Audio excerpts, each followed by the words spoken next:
afternoon, everyone, and welcome to this episode 2 of Jason's Discharge.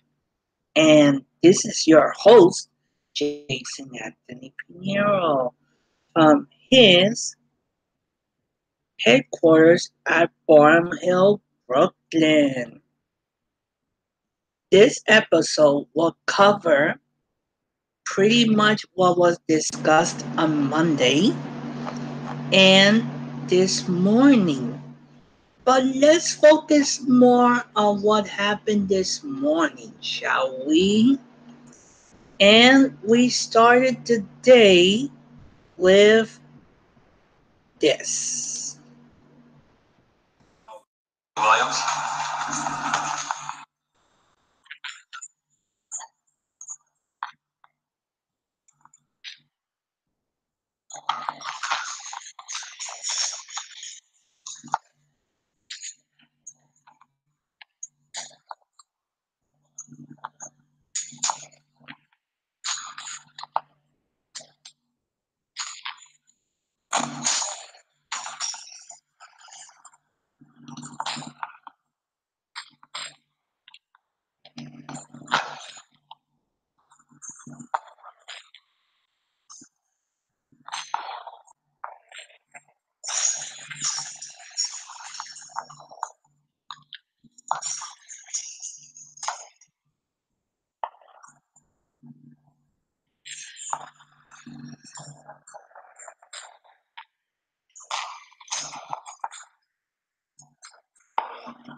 Obviously, that was William Stanford Jr., better known as Mr. X, speaking at this morning's MTA full board meeting, once again making the most stupidity act of all.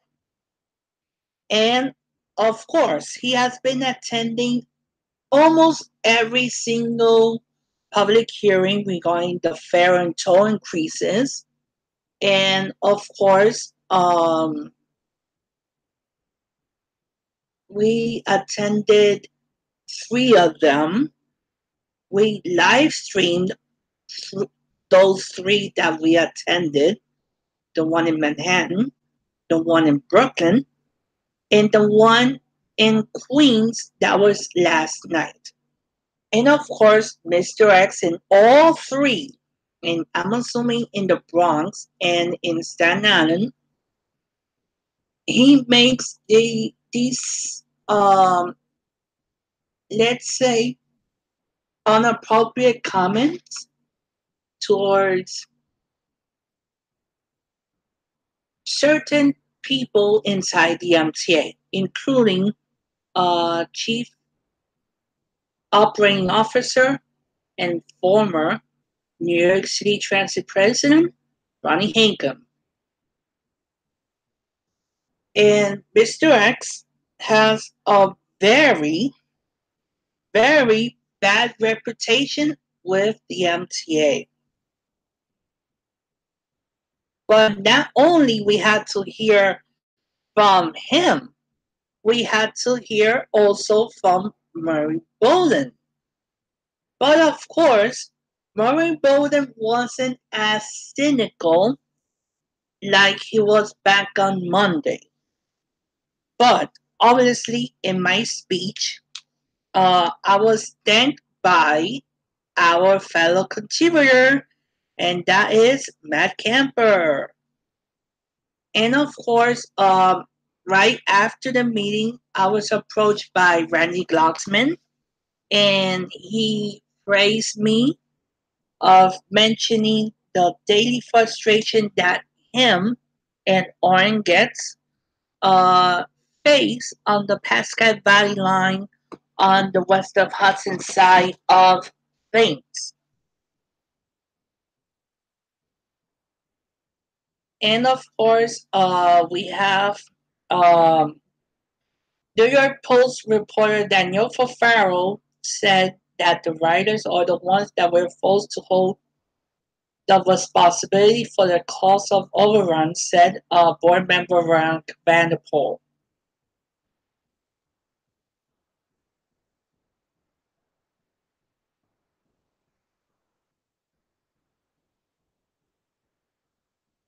And of course, we have tweets from AM New York's reporter Liz Brown saying that board member Susan Metzger, and he quotes her saying, "The public does not yet understand what we're really dealing with, or do the elected officials." Says the MTA budget should align with Albany, tells MTA CFO Bob Ferran, quote, "It's a wonder you have any hair left." And this was going for, let's say, for a few minutes. And Scott Regler replied, the bracket business as usual has to be over." And I totally agree 100% with him.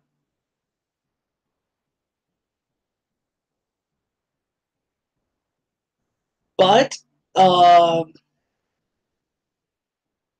but of course, we had a moment, and it was because of MTA board member and the finance committee chair, Larry Schwartz, that asked the board to vote because he had to leave because of a medical issue. The vote was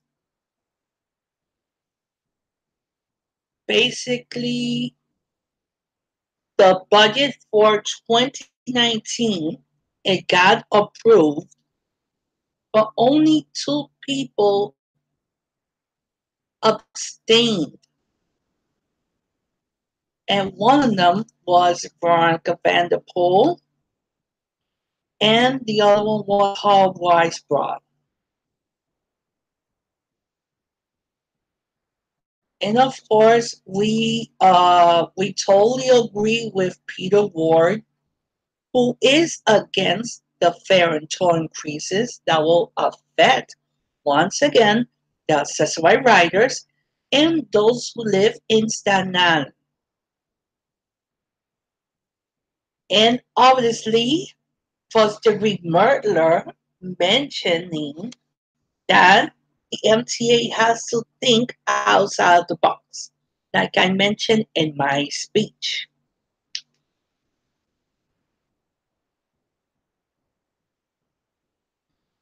And of course, board member Norman Brown, who happens to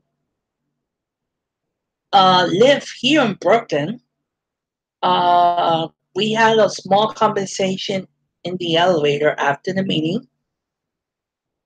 And he was basically telling us that to read between the lines regarding the SNL reference that he did.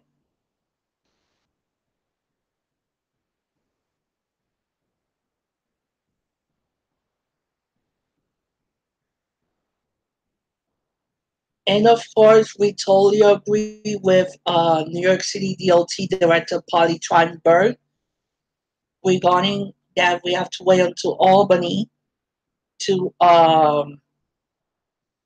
to deal with the budget. And also, I agree with Dr. Susan Metzger regarding continuing the working groups.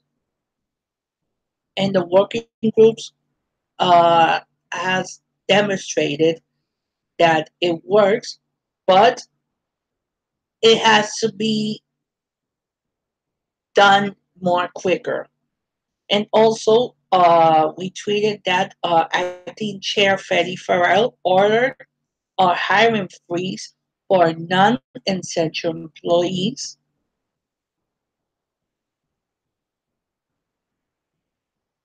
And of course, we sent a tweet to Veronica Vanderpool saying that we agree 100% with her regarding the burn that the writers have to deal with every single day, and we have her 100% support. And obviously, Andrew So made two comments that we should think about. He mentioned the term restructure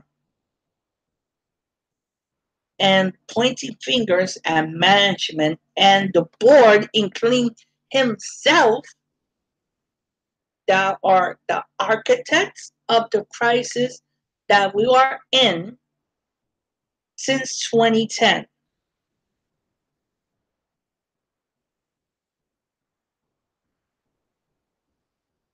And this is something that we have to discuss. Matt Camper, Andy Rambinus, and all of my fellow contributors on Twitter and Periscope. If we agree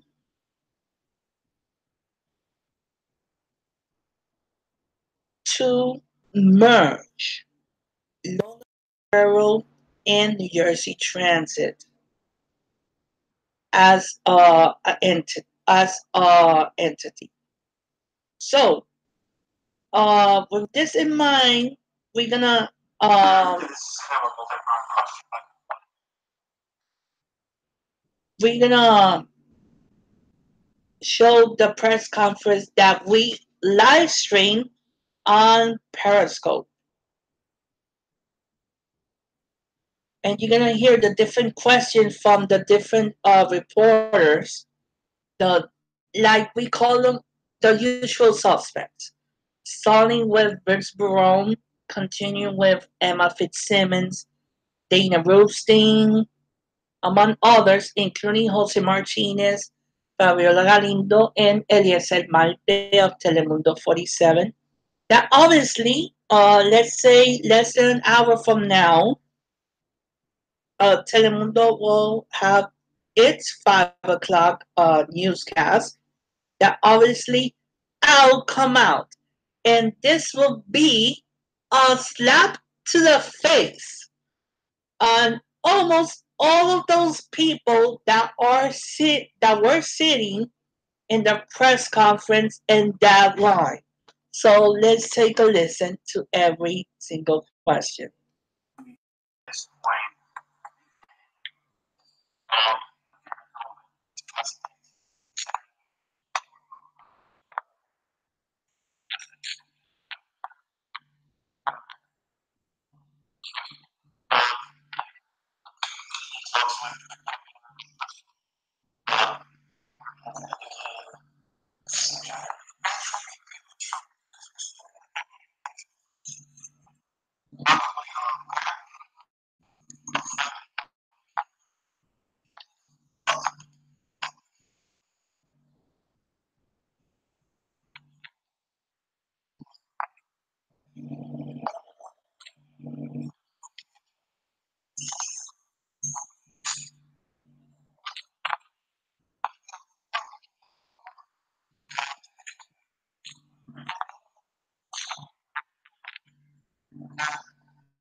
So, we're not going to get into too much detail in the press conference, but obviously, there was a point during the press conference that the concept of unifying Long Island Railroad and Metro North was brought. So the question is, are you in favor or against the merger of Long Island Railroad and Metro North? Please don't hesitate to post your comments below. And obviously, Randy Raminis, Matt Camper, and myself, we will have to do a deep analysis regarding what this merge will mean for commuters like myself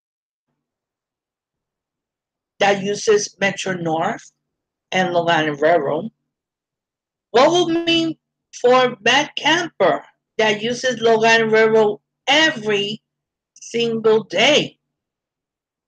What it will mean for Oren Getz and Randy Glocksman that they rely on Metro North west of Hudson. But let's go to NJT's website for a minute.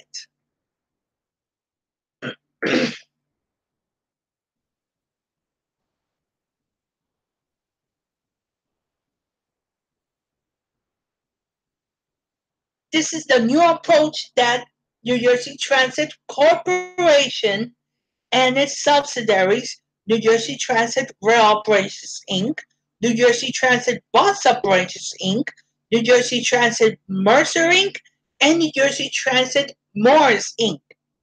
is going to do. First, I totally agree that they need new multi-level rail cars and new cruiser buses.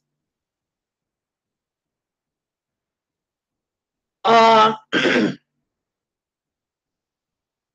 obviously, they have equipment that they don't use. They should give it to Long Island Railroad and Metro North. They need equipment, so why not giving it to Long Island Railroad and Metro North? They say that they hired over 300 bus operators since January 1st. We don't see them. They're processing more than 5,000 applications for locomotive engineers. They were saying that a fourth engineers class starting in 2018 in the fifth is planned for late December. More bus operators, more locomotives. That means reliable service. I think that's a lie because we still don't see those those results. Of course, communication. Um, Still we don't see them. We don't see them, and this is the biggest lie ever. They are saying that they are more than 95% complete towards meeting their year ends milestone. Let's see their chart.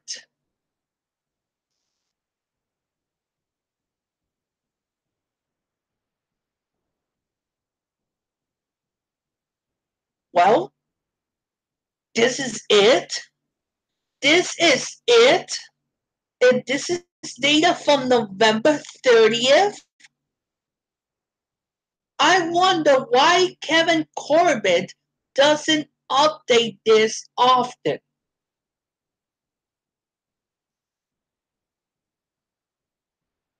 It has the mobile app. Um, I have the mobile app myself, and I at least see.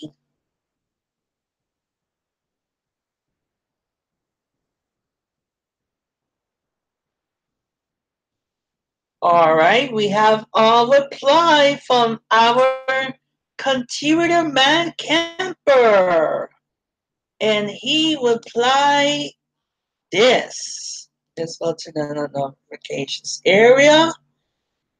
Uh,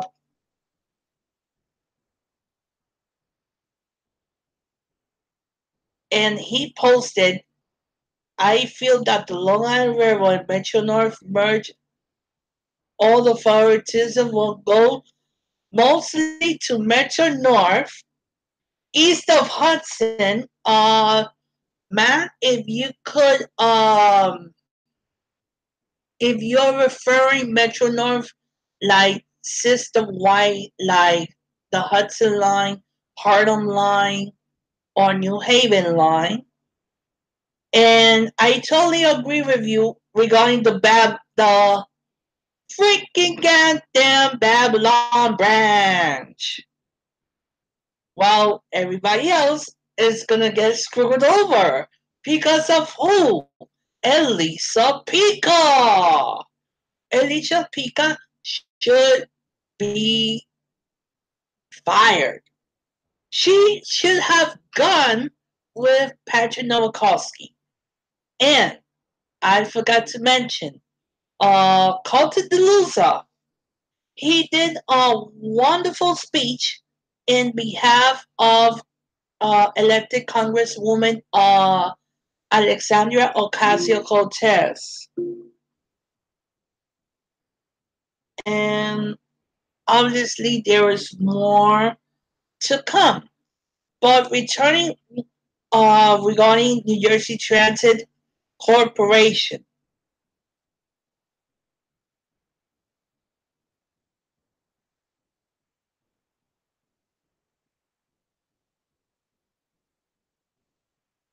Okay, installing 2,500 bus validators of bus fleet and light rail. So, in other words, my question is, will this mean that the bus drivers will be stopping accepting cash? That would be the most wonderful thing to see. Because I hate every time that I take a New Jersey Transit Bus Operations Inc. from the Abraham Lincoln Bus Terminal in Midtown Manhattan and go all the way to Secaucus, New Jersey, and see the bus drivers counting money, counting tickets? Come on, they should focus on the road, not counting tickets, not counting dollar bills or anything else. They should only focus on the road. Because especially that 320 bus route, we have been taking it lately on the weekends, and this bus route needs to be improved, especially that goes from the Abraham Lincoln Bus Terminal to the Mill Creek area, passing by the North Bergen Park and Ride. In the Harvard Meadows area, that you have a couple of hotels and the Meadowlands Convention Center. So NDT should do better than that. And those wondering when is the next public hearing regarding the fare and toll increases, that will be tomorrow, Thursday, and it will be at the Palisades Center at the Adler Community Room and the fourth floor near the ice rink. This is in at the Palisades Center that is at 1000 Palisades Center Drive, West Nyack. How you can get there through Metro North via New Jersey Transit Rail Bridges Inc. on the Pascagoula Valley line to Nanuet, and then taxi service will be available at Nanuet, or using the Hudson line to Tarrytown, then transfer to the Hudson Link, and then via transport of Rockland Bus tour routes 59 and 91. If you haven't attended the public hearings scheduled since November 27th, you have until tomorrow night at 11:59 p.m. to submit your comments. It could be online or by letter to MTA Government Affairs, 20th floor, 2 Broadway, New York 10004, or calling 646-252-6777.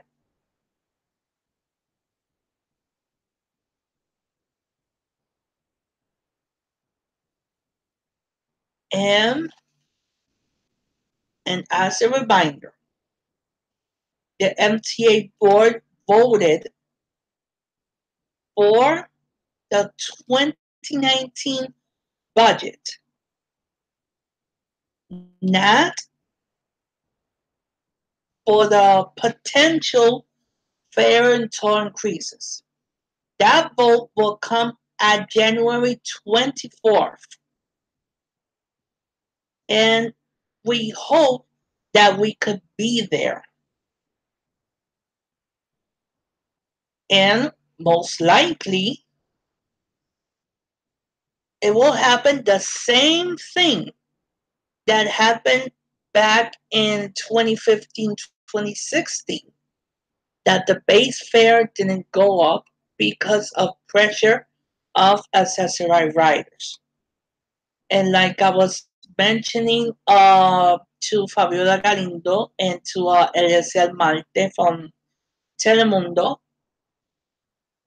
uh, obviously we have been seeing accessory riders going in bunches to the MTA committee meetings, even to the full board. And as we speak, since I'm here in my email, we could go over the service changes for the weekend. On Nancy and the One, Nothing on the 4 train. Nothing on the 6.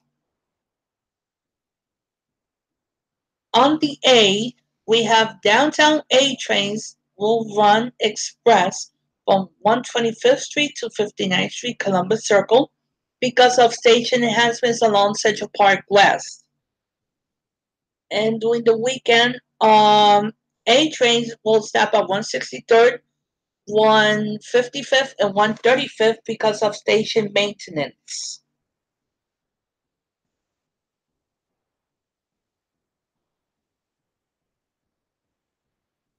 On the B service will end early on Friday because of station enhancements along Central Park West. Let's go to the C. Weekends, the C train will run express towards Brooklyn from 125th Street to 59th Street, Columbus Circle because of station enhancements along Central Park West. Let's go to the D. We we skipped the D.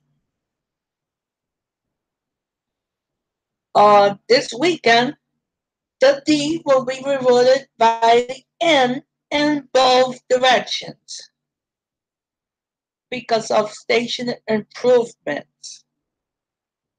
Free shuttle buses will make all these stops between Coney Island Stillwell Avenue and 36th Street, 4th Avenue. Transfer between D trains and free shuttle buses at 36th Street, 4th Avenue, 62nd Street, New Discharge, or Coney Island Stillwell Avenue. Let's go to the F. We have no F trains between Church Avenue and Coney Island because of track replacement along the Culver line. F trains will run between 179th Street and Church Avenue. Free shuttle buses will make all stops between Church Avenue and Coney Island Stillwell Avenue. Transfer between buses and trains at Church Avenue.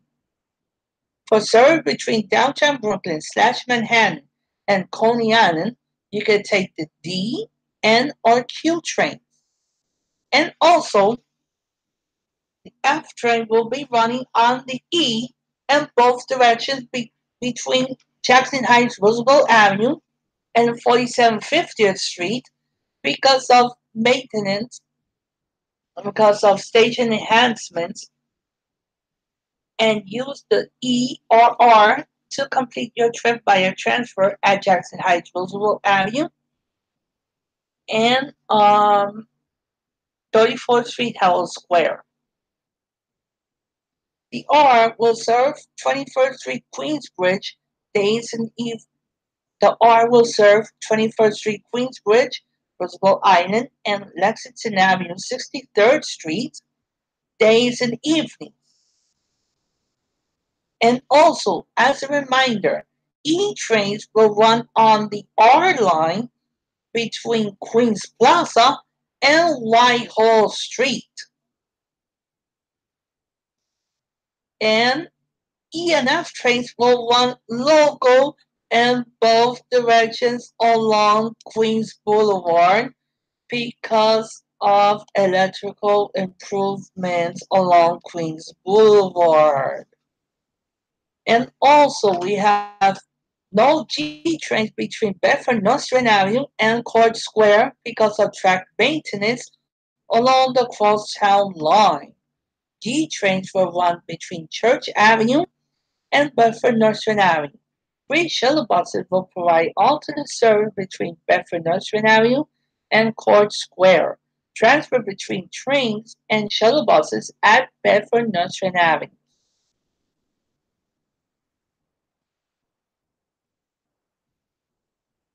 We have Broad Street bound trains will run express between Myrtle Avenue, Broadway, and Marcy Avenue because of track maintenance. And Essex Street bound trains will run express between Myrtle Avenue, Broadway, and Marcy Avenue. On the L, between 6:45 p.m., in other words, 6:45 a.m.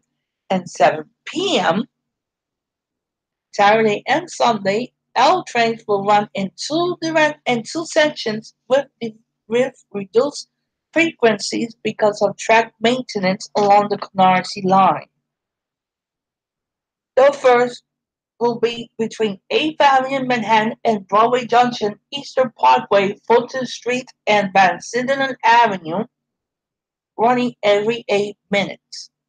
And the second between Broadway Junction, Eastern Parkway, Fulton Street, and Van Sinderen Avenue, and Walkway Parkway every 24 minutes. Transfer at Broadway Junction to continue your trip. Reservation. Ah, and trains is suspended this weekend. Free shuttle buses will run all weekend between Myrtle Avenue, Broadway, and Middle Village. For service between Myrtle Avenue and Delancey, Essex, take the J.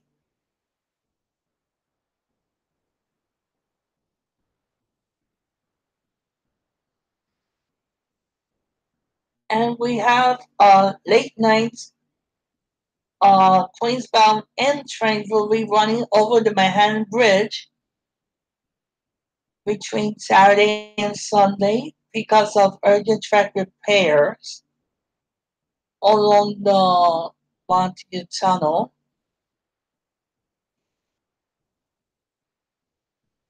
And N train will be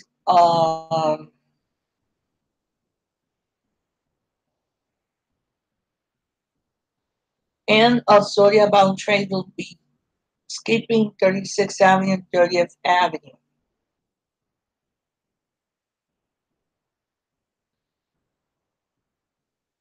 And of course, we have our trains overloaded via the F line in both directions between 57th Street, 7th Avenue, and 36th Street and Queens.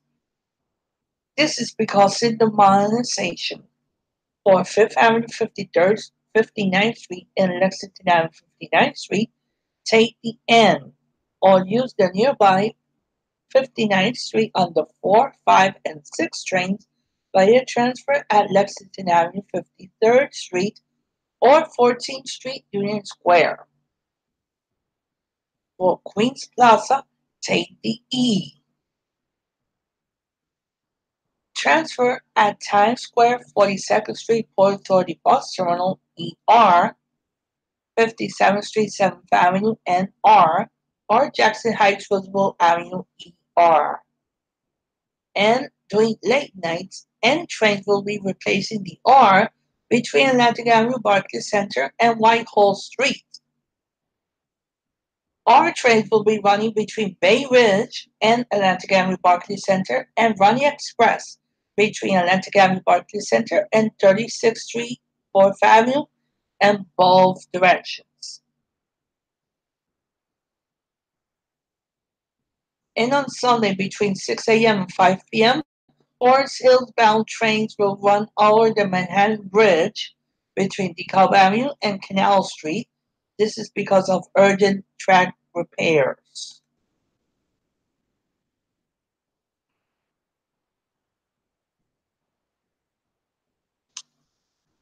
So that is part of the weekend service changes. Uh,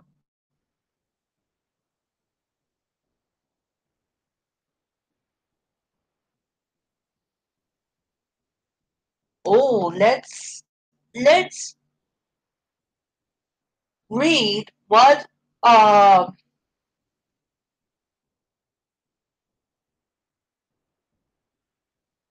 let's read this the Street Blocks New York written by David Meyer.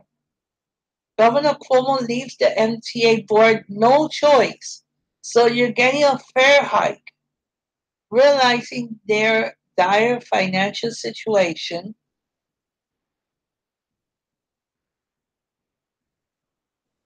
uh, M- The MTA board members bold to take action, just not yet.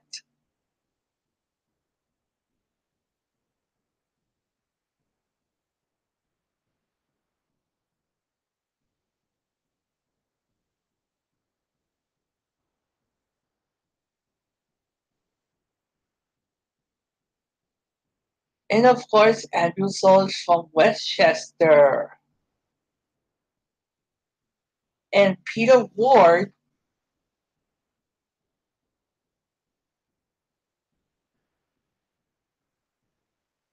And like we mentioned, out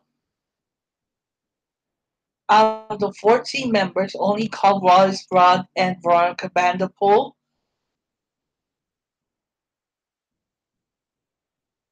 They both abstained of voting regarding the budget, but they explained why they did that.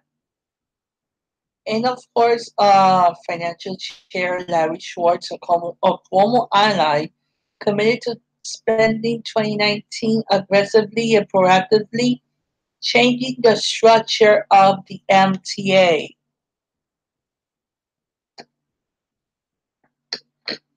Schwartz and his colleagues did not, however, specify what exactly needed to be done to the MTA structure, cutting labor and healthcare costs, addressing the agency growing debt costs, and merging Metro North and Long Island Railroad all came up, but the board seemingly woefully unprepared to do any of these things, instead promised to take action eventually.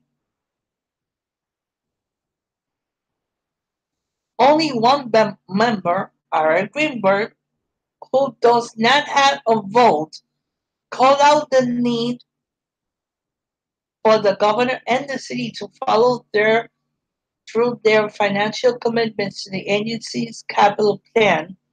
In 2015, Cuomo pledged 8.3 billion, but a companion language to the subsequent state budget required the MTA to exhaust all other funding sources, including borrowing, before the state puts in a penny. As a result, the MTA annual debt service payments, which came out of the operating budget, are expected to grow in the coming years.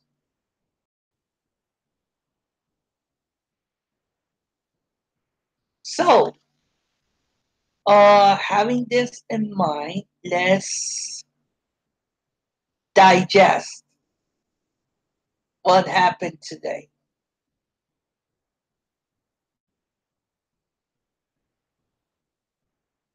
And having a question in mind.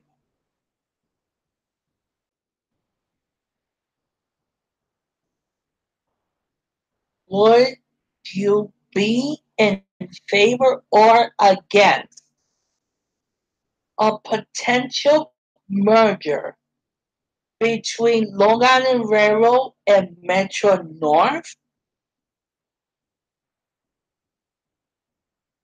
You guys know all of my contacts. You could do it just like my Matt Camper did.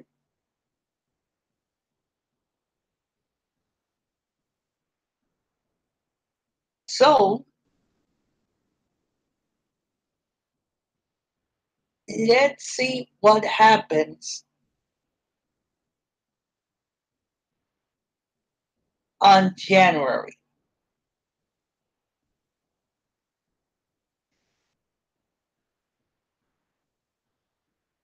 But it is 4:37. We're gonna take a last look here on Twitter. And honestly, we have breaking news from we have a reply from our fellow contributor Carlton DeLuza. And he actually applied. Actually, that might be a good idea to cut administrative costs since Long Island Railroad is moving to into Grand Central 3 years from now. That's because of Isaias.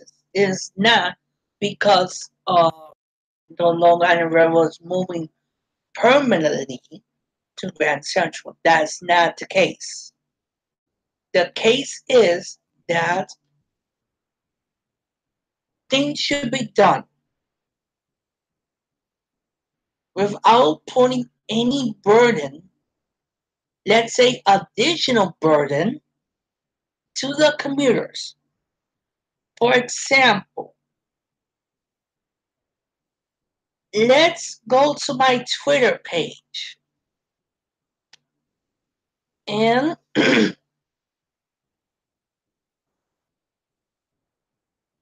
I'm going to show you guys what I witnessed yesterday, a little bit over 24 hours from now. What I experienced yesterday.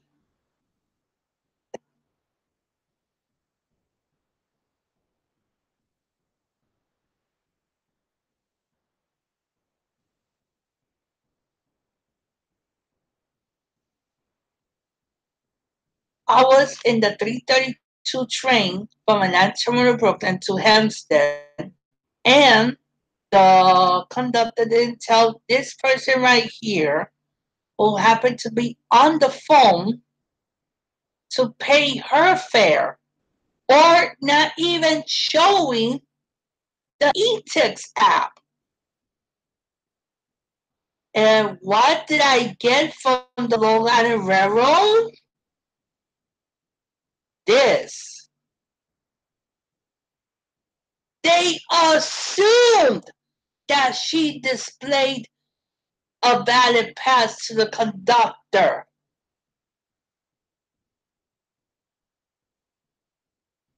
But I replied, she didn't display anything.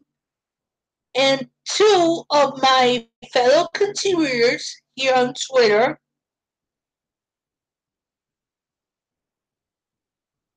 they obviously frustrated and Andy randomness, um, so that a person didn't almost pay on the 211 train from Hicksville to Jamaica. And obviously, I paid $5 to get from Atlanta, Brooklyn to Jamaica in order to arrive on time to yesterday's public hearing over there at Jamaica. But of course, on our route home, we took the J train on the R179, a car set that was put in service a little bit over a year now, and having this scratchity vandalism. We send it to Sarah Meyer. Obviously, no response from Sarah. That's a shame. And of course, we did a station tour of the Long Island Railroad Station at East New York. And of course, I will want to thank Andy Randomness for joining me doing that live stream that we did on Periscope, doing that station tour. And here are some pictures. These pictures, we will show them to Philip Ng on January's Long Island Railroad Committee, because this station needs desperate attention.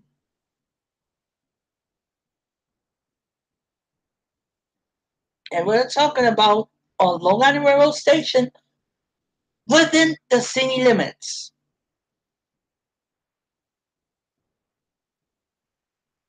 Having it like that is like being in a dumpster. And by the way, we started to tour some restrooms in certain subway stations. Yesterday, we covered Parsons Archer and Broadway Junction.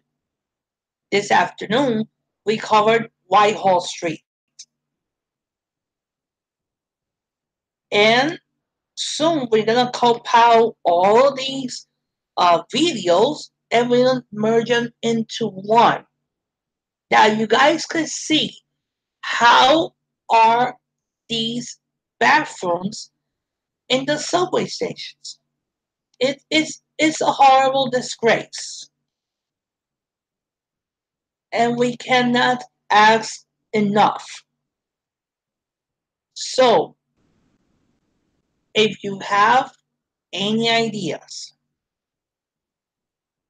if you want me to cover something within the MTA, don't hesitate to contact me via Twitter, Periscope, Facebook, or on YouTube. Then I will forward this information to the necessarily contacts inside the MTA.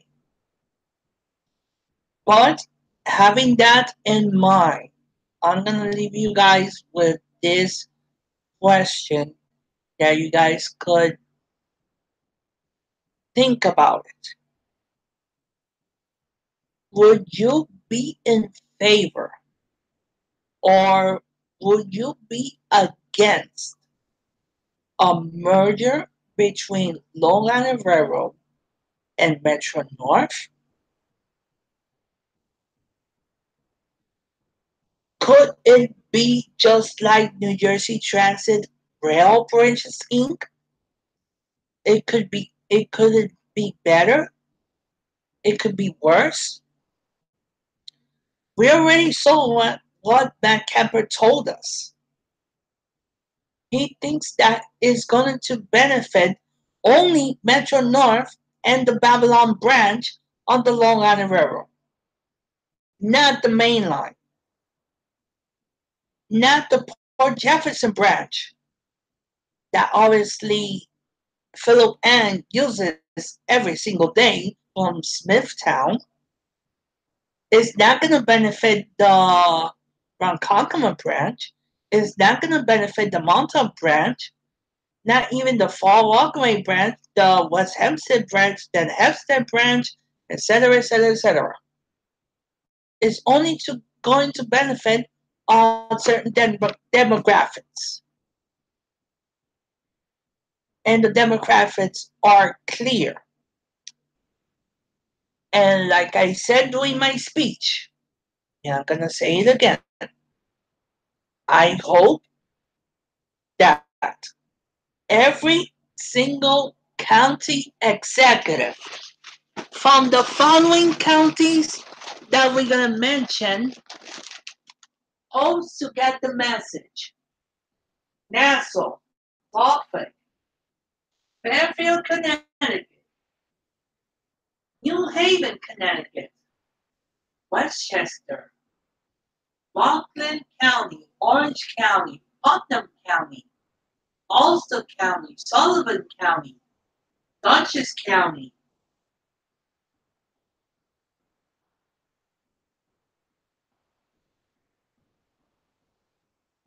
all those counties benefit from the MTA one way or the other. It could be through Long Island Railroad, or it could be through Metro North, via, or if it's west of Hudson, via New Jersey Transit Rail Operations Inc. So let's analyze this.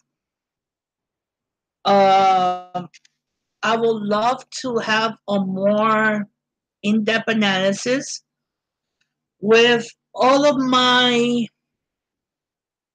fellow contributors on Twitter, Matt Camper, Andy Rambinus, Andy Quinto, um, whoever wants to join the discussion, please let me know because I want to, let's say, do a deep analysis before the year ends that we could get this over with.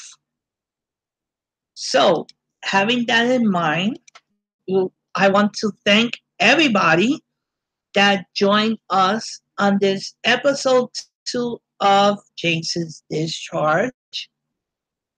Uh, this month, I'll say nobody fall into the wall of shame, but most likely, let's say next month, somebody will be in that hall of shame. So, having that in mind, we want to thank you for joining us and happy holidays.